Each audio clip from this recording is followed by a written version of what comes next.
ಏನ್ ಸಮಸ್ಯೆ ಆಗೈತಿ ಕಚರಾ ಡಿಪೋಂದ?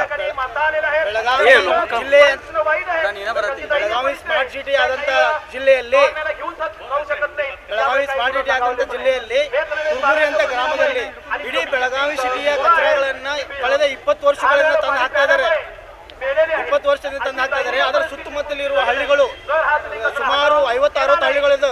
ತುರ್ಬುರಿ ಗ್ರಾಮದ ಪರಿಸ್ಥಿತಿ ಎಲ್ಲ ವಾಯು ಮಾಲಿನ್ಯ ಮತ್ತು ಜಲ ಮಾಲಿನ್ಯ ಕೆಟ್ಟೋಗಿದೆ. ಅಲ್ಲಿರುವ ನಾಯಿ ದನ ಕರುಗಳಿಗೂ ಅನುಕೂಲ ಇಲ್ದಂಗಾಗಿದೆ. ಮತ್ತು ಮನುಷ್ಯರ ಜೀವನ ಅಂತ ಹೇಳಲೇಬಾರ್ದು.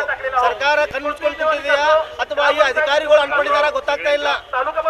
ಯಾಕಂದ್ರೆ ಇಷ್ಟು ದಿನದಿಂದ 20 ವರ್ಷದಿಂದ ಅಲ್ಲಿ ರೈತರಿಗೂ ಪ್ರಾಣಿಗಳಿಗೂ ಪಕ್ಷಿಗಳಿಗೂ ಕೊಳವೆ ಬಾವಿಗಳಿಗೂ ಕೂಡ ಅಶುದ್ಧ ನೀರು ಸಿಗ್ತಾ ಇದೆ. ಅಶುದ್ಧ ನೀರಾಗಿಬಿಟ್ಟಿದೆ. ವಾತಾವರಣ ಕೂಡ ಚೆನ್ನಾಗಿಲ್ಲ. ಅಲ್ಲಿ ಇರುವ ಪರಿಸ್ಥಿತಿ ನೋಡಿದರೆ ಎಲ್ಲ ಬಡ ಕುಟುಂಬದವರು ರೈತರು ಅಂತ ಜನರಿಗೆ ಅವರು ಕಾಣಿಕೆ ಹಾಕಿ ನೋಡ್ತಾ ಇಲ್ಲ. ಕಳೆದ 20 ವರ್ಷದಿಂದ ಎಷ್ಟೋ ಜನ ನಮ್ಮ ಯುವಕರು ನಮ್ಮ ಗ್ರಾಮಸ್ಥರು ಎಲ್ಲರೂ ಸೇರಿಕೊಂಡು ಎಷ್ಟೋ ಸರಿ ನಾವು ಮಾಡಿದ್ರು ಕೂಡ ನಮ್ಮನ್ನ ಜೈಲಿಗೆ ತಳ್ಳುವಂತ ಕೆಲಸ ಮಾಡಿದ್ದಾರೆ ಸರ್ಕಾರ. ಸರ್, ನಿಮ್ ಕ್ಷೇತ್ರದ ಶಾಸಕರು ಸಚಿವರದಾರ, ಅವ್ರು ಯಾಕೆ ಇದರಲ್ಲಿ ಗಮನ? ಅವರು ಕಳೆದ 5 ವರ್ಷ ಹಿಂದ್ಗಡೆ ಭರವಸೆ ಕೊಟ್ಟಿದ್ರು. ಮುಂದಿನ ಸಾರಿ ನಾನು ಆರಿಸ್ಕೊಂಬರ್ರಿ, ನಾನು ಆ ಕಚರ ತೆಗೆದು ಹೋಗ್ತೇನೆ ಅಂತ.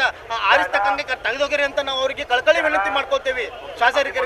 ಅದೇ ರೀತಿ ನಮ್ಮ ಜಿಲ್ಲಾ ಉಸ್ತುವಾರಿ ಆದಂತ ಸತೀಶಣ್ಣ ಜಾರಕಿಹೊಳಿ ಅವರಿಗೂ ಕೂಡ ನಾವು ಕಳಕಳಿಯಾಗಿ ವಿನಂತಿ ಮಾಡ್ಕೊಳ್ತೇವೆ. ಈ ಸಾರಿ ಮಾತ್ರ ನಾವು ಸುಮ್ಮನೆ ಕುತ್ಕೊಳ್ಳೋದಿಲ್ಲ. ಇನ್ ಮುಂದೆ ಉಗ್ರ ಹೋರಾಟ ಮಾಡ್ತೀವಿ.